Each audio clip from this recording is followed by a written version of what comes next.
오늘은 2020년의 부활주일입니다. 2000여 년 전 오늘 주님은 죽음의 권세를 이기시고 부활하셨습니다. 그의 죽음이 우리를 위한 죽음이었듯이 그의 부활 역시 우리를 위한 부활이었습니다. 그가 십자가에서 죽으심으로 우리의 죄의 문제가 해결되었고, 그가 부활하심으로 우리가 영생을 얻게 되었습니다. 더 정확히 말하면 그가 우리를 위해 죄의 대가인 영원한 죽음을 당하심으로 우리가 죄의 대가인 영원한 죽음을 당하지 않게 되었고, 그가 영원한 죽음에서 벗어나 부활하심으로 우리 역시 영원한 죽음에서 벗어나 영생을 얻게 되었습니다. 로마서 6장 8절은 선포합니다. 만일 우리가 그리스도와 함께 죽었으면 또한 그와 함께 살 줄을 믿노니. 예수님과 나는 공동 운명체입니다. 그가 죽으심으로 나도 죽은 것이 되고, 그가 부활하심으로 나도 부활하게 될 것입니다. 구약의 제사가 이것을 예고편으로 보여주었습니다. 구약의 백성들은 우리처럼 그리스도의 십자가 피로 죄의 문제를 해결할 수 없었고, 그 대신 속죄 제사를 드렸습니다. 하나님의 말씀에 어긋나는 죄를 범했을 때 이들은 언제건 속죄 제사를 드리며 제물의 피를 뿌림으로써 죄사함을 받았습니다. 레위기 4장의 내용입니다.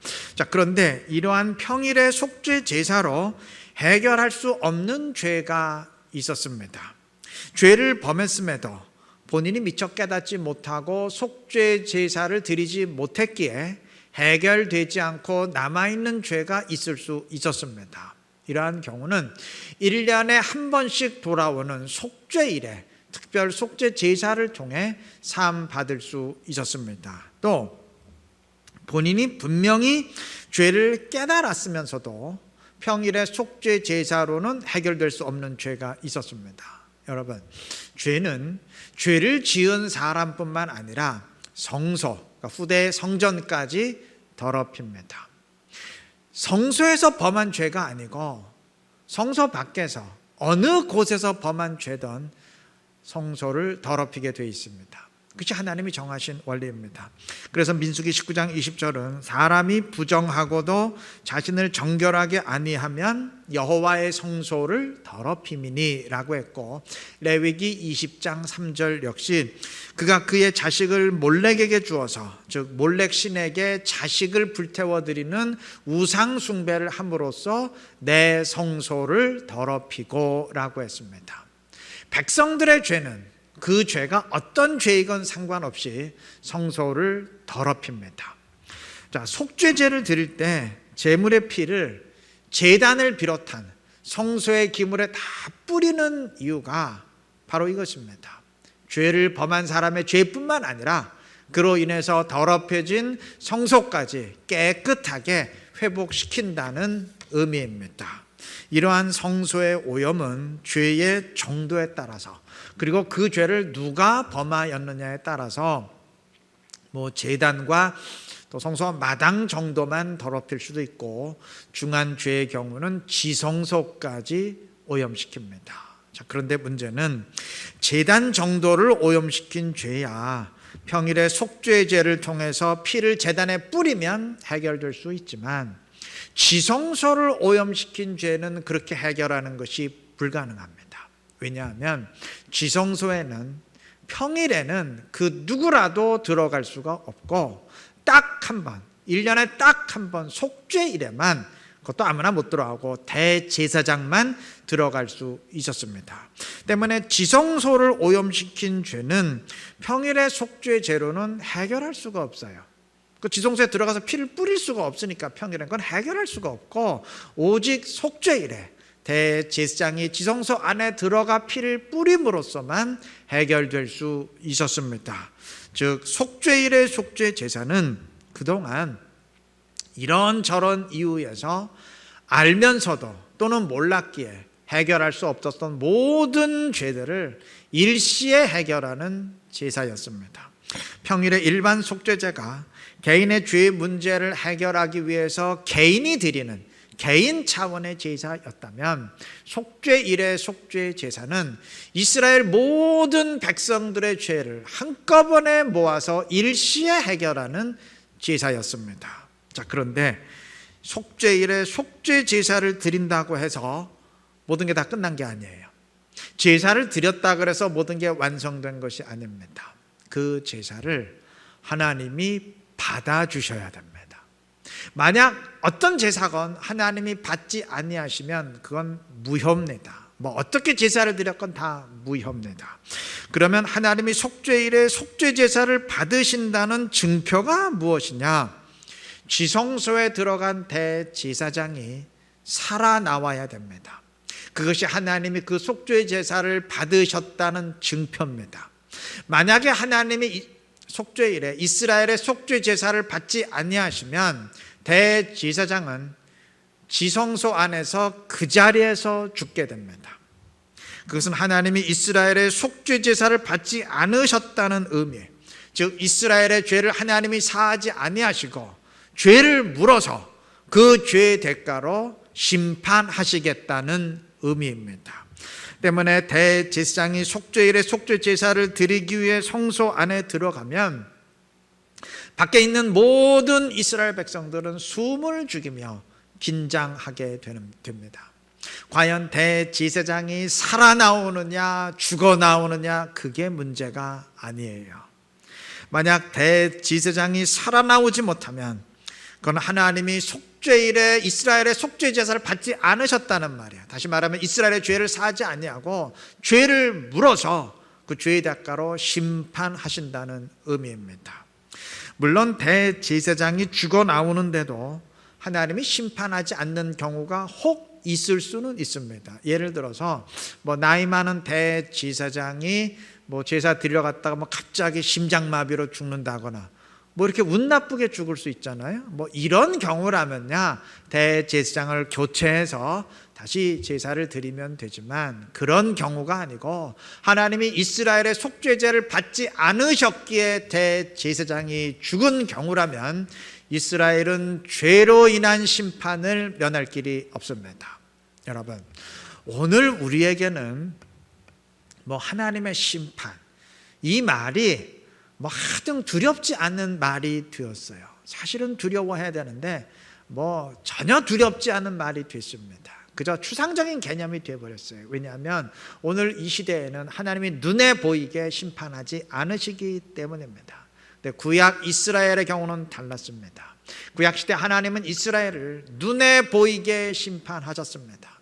이스라엘 가운데 반역자가 생겼을 때 하나님은 땅을 가르고 그 반역자들을 집단적으로 묻어버리기도 하셨고 일시에 수만 명을 쳐 죽이는 식으로 심판하시기도 하셨습니다. 때문에 당시 이스라엘에게 하나님의 심판이란 절대 추상적인 개념이 아니에요. 심판하시면 하시고 말면 말고 그렇게 절대 넘길 수 있는 개념이 아니었습니다. 정말 무시무시한 실제였습니다. 만약 대제사장이 살아나오지 못하고 죽는다면 그건 그가 죽는 것으로 끝나는 게 아니에요. 하나님이 이스라엘의 죄를 사하지 아니하시고 실제로 심판하시겠다는 의미예요. 다시 말하면 그 심판으로 인해서 내가 죽는다는 얘기입니다. 내가 죽고 내 가족이 죽는다는 말입니다. 그러니 어찌 떨지 않을 수 있겠습니까? 그러했기에 속죄일 제사를 끝내고 대제사장이 살아나오면 이스라엘은 그것을 보는 순간 하나님을 찬양하는 대축제를 벌이게 됩니다. 우리의 대제사장이 죽지 않고 살아나왔다, 그걸 찬양하는 게 아니에요. 내가 죽지 않고 살게 되었다, 그것을 찬양하는 것입니다. 여러분, 바로 이것이 그리스도의 부활을 예고하는 예고편입니다. 구약의 속죄일의 속죄 제사와 예수 그리스도의 십자가 사건은 정확히 의미가 같습니다. 예고편과 본편의 관계입니다. 히브리서 9장 11절 12절은 그리스도께서 대제사장으로 오셔서 자신의 피로 단번에 성소에 들어가 영원한 속죄를 이루셨다고 선포했습니다. 구약의 대제사장은 짐승의 피로 속죄 제사를 드렸지만 그리스도께서는 십자가에서 자신의 피를 흘림으로 속죄의 제사를 드리셨고, 구약의 대제사장은 매년 반복해서 속죄일에 지성소 안에 들어가 제사를 드려야 했지만, 그리스도께서는 딱 한 번 십자가 위에서 속죄를 이루셨습니다. 그러한 의미에서 해마다 성소에 들어가지 않냐고 단번에 들어가셔서 영원한 속죄를 이루셨다 선포한 것입니다. 자, 이렇게 주님께서 모두의 죄를 위해서 십자가의 속죄 제사를 대제사장으로 드리셨는데, 아직 남아있는 한 가지가 있다 그랬죠. 제사 드렸다고 끝난 게 아니라 그랬죠. 하나님이 이 속죄 제사를 받아주셔야 됩니다. 받지 않으면 다 무효예요. 주님이 십자가를 100번 졌어도 하나님이 받지 않으면 아무런 소용이 없습니다. 근데 그렇게 받아주시는 증표가 곧 부활입니다. 즉 그리스도의 부활은 하나님이 십자가의 속죄 제사를 받아주심으로 모든 사람들의 죄 문제가 해결되었다는 증표예요. 구약의 대제사장이 속죄 제사를 드리고 죽지 않고 살아나왔듯이 그리스도께서 속죄 제사를 드린 뒤 살아나오신 것, 그것이 곧 부활입니다. 오늘 우리가 부활을 찬양하며 예배하는 이유는 구약의 백성들이 지성소에서 죽지 않고 살아나온 대제사장을 보면서 소리 높여 찬양한 이유와 정확하게 같습니다. 대제사장으로서 속죄 제사를 드린 그리스도께서 죽음으로 끝나지 아니하고 살아나오셨다. 지금 그걸 찬양하는 게 아니에요. 그가 살아나오심으로 우리의 죄의 문제가 해결되고 우리가 죄 사함 받고 심판을 당하지 않게 되었다. 즉 그가 살아나심으로 내가 죽지 않고 살게 되었다. 그것을 찬양하는 것입니다. 만약 그리스도께서 살아나오지 못했으면, 즉 하나님이 십자가의 속죄 제사를 받지 않으셨으면 우리는 죄사함 받지 못하고 영원한 죽음에 처해질 뻔했는데, 하나님이 그 제사를 받아주시고 그리스도께서 살아나오심으로 우리가 죽음에 처해지지 아니하고 살게 되었어요. 영생을 얻게 되었습니다.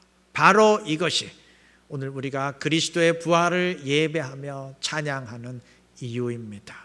때문에 오늘은 엄밀히 말하면 그리스도께서 죽음에서 살아나신 날이 아닙니다. 물론 주님이 죽음에서 살아나셨지만 그것 때문에 중요한 날이 아닙니다. 내가 죽지 않고 살게 되었기에 중요한 날입니다. 이 날의 주인공은 때문에 그리스도라기보다는 나 자신입니다. 이 날에 축하받아야 될 사람은 사실 그리스도가 아니고 나 자신입니다. 따지고 보면 부활절이건 크리스마스건 다 마찬가지예요. 축하받을 대상은 그리스도가 아닙니다. 여러분, 하나님이 인간이 되신 날이 크리스마스인데 그게 주님이 축하받을 일입니까? 인간이 하나님이 됐다면, 인간이 하나님처럼 높아졌다면야 당연히 높아졌으니까 축하받아야 되지만, 하나님이 인간의 수준까지 낮아지셨는데, 밑으로 떨어졌는데 그게 축하받을 일입니까? 여러분 같으면 사장에서 떨어져서 평사원 됐는데 그게 무슨 축하받을 일이겠어요? 평사원이 사장 됐다면 당연히 축하받아야 되겠지만, 주님의 입장에선 크리스마스는 인간이 되셔서 모욕과 수치를 감당하기 시작한 날 아니겠습니까? 그게 축하받을 일이겠어요? 부활절도 마찬가지입니다. 부활로 인해서 하나라도 그리스도에게 이전보다 좋아진 것은 없습니다.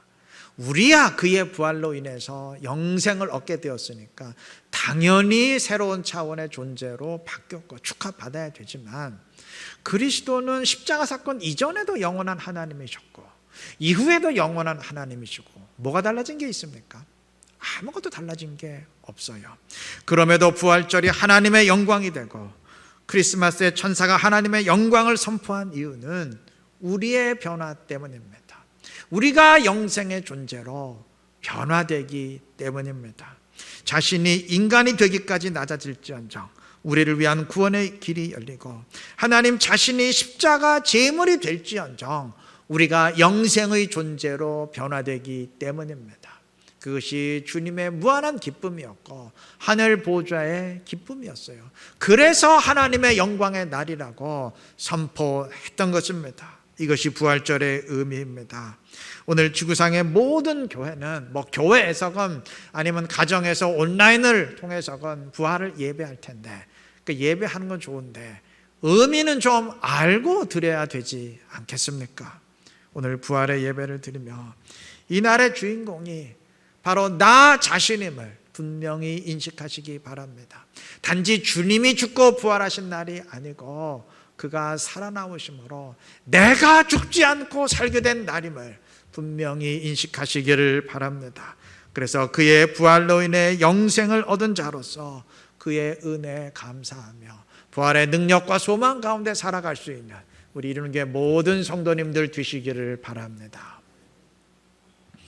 부활은 그리스도인의 모든 문제에 대한 하나님의 근본적인 답변입니다. 하나님은 우리에게 일시적인 답변도 주시고 근본적인 답변도 주십니다. 내가 이 땅의 문제를 놓고 간구할 때 하나님이 어떤 식으로 그 문제에 대해 답변하시건 그것은 일시적입니다.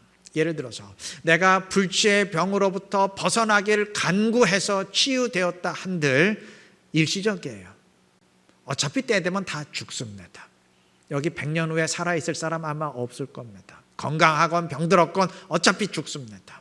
물질을 간구해서 얻었다 한들 영원하지 않아요. 그 영원히 하나님 나라까지 가져갈 사람 아무도 없습니다. 반대로 하나님이 내가 원치 않는 방향으로 일시적 답변을 주셔서 나는 잘 되기를 간구했고 성공하기를 간구했는데 하나님이 고난으로만 끝나게 하실 수도 있습니다. 역시 일시적입니다. 이 땅으로 끝납니다. 고난당한다 하더라도 영원히 하나님 나라까지 가서 고난당하는 거 아니죠. 어차피 이 땅으로 끝나요. 일시적입니다. 부활은 다릅니다. 부활은 영원합니다. 부활은 이 땅의 모든 문제를 해결합니다. 건강의 문제도, 물질의 문제도, 사회적 지위의 문제도, 열등감의 문제도, 그 모든 문제를 다 제거하되 영원히 제거합니다. 아니, 더 이상 그런 것들이 필요 없는 새로운 차원의 존재로 우리를 변화시킵니다. 하나님의 일시적 답변은 경우에 따라서 내가 원하는 것과 다를 수 있어요. 그래서 인간적으로는 다소 서운할 수 있습니다.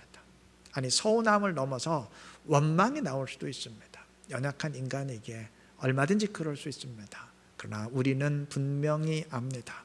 부활의 생명에 참여하는 순간 하나님이 나를 서운하게 하신 게 아니었음을 분명히 깨닫게 될 것입니다. 지금 나를 고통스럽게 만들고 나를 힘들게 하고 눈에서 눈물이 나게 만드는 일들이 사실은 나를 향한 하나님의 무한한 축복이었음을 그날 분명히 깨닫게 될 것입니다. 오늘 본문에는 마리아가 등장합니다. 제자들이 예수님을 배신하고 도망친 후 제자들의 자리를 대신한 것은 여인들이었습니다. 주님을 다 버리고 도망친 제자들과 달리 이 여인들은 십자가 현장까지 다 따라갔습니다. 이후에 이들은 예수님을 장사 지내는 곳까지 따라갔고, 그리고 다음 날에는 예수님의 시신에 향유를 바르기 위해서 역시 무덤을 찾았습니다. 이들은 주님이 십자가에서 피를 다 흘리실 때 가슴이 찢어지는 고통을 느꼈을 겁니다. 저분이 정말 메시아 그리스도라면 어찌 이렇게 처참하게 죽는단 말인가 통곡했을 겁니다. 주변의 군중들은 다 예수님을 조롱하며 비웃었어도 이들의 가슴은 슬픔으로 가득 메워졌습니다. 그리고 주님의 몸에 향유를 바르기 위해 무덤을 찾았을 때 예수님의 시신이 사라진 것을 보고 마리아는 또다시 눈물로 통곡했습니다. 누군가 예수님의 시신을 훔쳐간 것으로 오해했기 때문입니다. 안 그래도 주님의 처참한 죽음 때문에 가슴이 미어지는 통증을 느꼈는데 시신마저 없어졌으니 또다시 찢어지는 고통을 느꼈습니다. 두 번째 고통, 두 번째 슬픔이었습니다. 여러분, 십자가에 달리신 주님을 향해서 사람들이 조롱하면서 야, 너 십자가에서 내려와 봐라. 너 남을 구원한다더니 어떻게 너는 구원을 못하냐? 한번 내려와 봐라 조롱할 때 이 여인들은 정말 주님이 내려오기를 원했을 겁니다.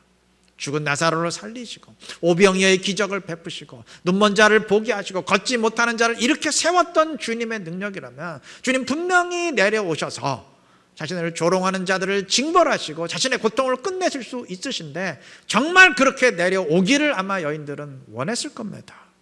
주님은 내려오지 않으셨습니다. 여인들의 슬픔과 고통은 제거되지 않았습니다. 그런데 만약 십자가에서 주님이 정말 내려오셨더라면 어떻게 되었을까요? 십자가 현장에서의 여인들의 슬픔과 고통은 제거되었을 겁니다.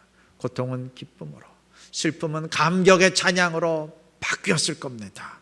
그러나 정말 그렇게 되었더라면 그건 온 인류의 비극이 되었을 겁니다. 온 인류를, 저와 여러분을 포함한 모든 인류를 영원한 죽음에서 벗어나지 못하게 만드는 끔찍한 비극이 되었을 겁니다. 뒤집어 말하면 예수님의 십자가 죽음이 여인들에겐 처참한 비극이었지만 사실은 하나님의 축복이었습니다. 주님의 시신이 없어진 것을 보고 마리아는 또다시 슬퍼하며 울었습니다. 마찬가지로 만약 주님의 시신이 그 무덤 안에 있었더라면 마리아의 눈물은 없었을 겁니다. 가슴이 찢어지는 두 번째 고통, 두 번째 슬픔은 분명 없었을 겁니다. 그런데 정말 그랬더라면 어떻게 됐을까요? 예수님이 부활하지 못하시고 그냥 시신으로 그 무덤에 계속 계셨더라면 어떻게 되었을까요? 마리아의 두 번째 고통은 없었겠지만 온 인류의 끔찍한 비극이 되었을 겁니다. 여러분, 여인들에게 일어났던 이 일들을 우리 모두 기억해야 됩니다. 이 일들을 통해 주님이 우리에게 전달하시는 성경의 원리를 우리 반드시 평생토록 기억해야 됩니다. 당시 여인들의 입장에서 이 모든 일들이 견디기 힘든 고통이자 끔찍한 비극인 것 같았지만 사실은 인류 역사상 가장 큰 기쁨과 감격이었습니다. 그리스도의 부활을 체험했을 때 이들은 비로소 그 모든 사실을 알게 되었습니다. 다시 말해서 주님의 부활은 비극이라 여겼던 일들이 사실은 비극이 아니었고 하나님의 축복이었음을 깨닫게 만들었습니다. 맞습니다.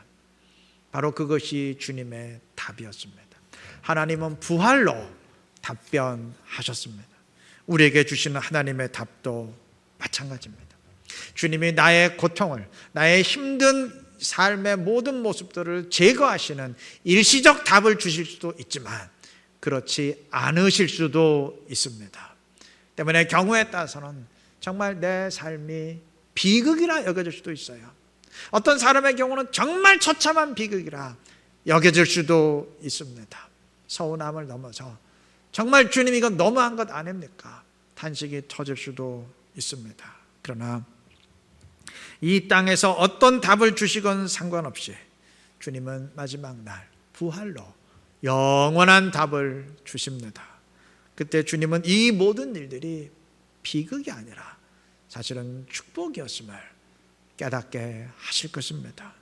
부활은 모든 문제와 질문에 대한 근본적인 답입니다.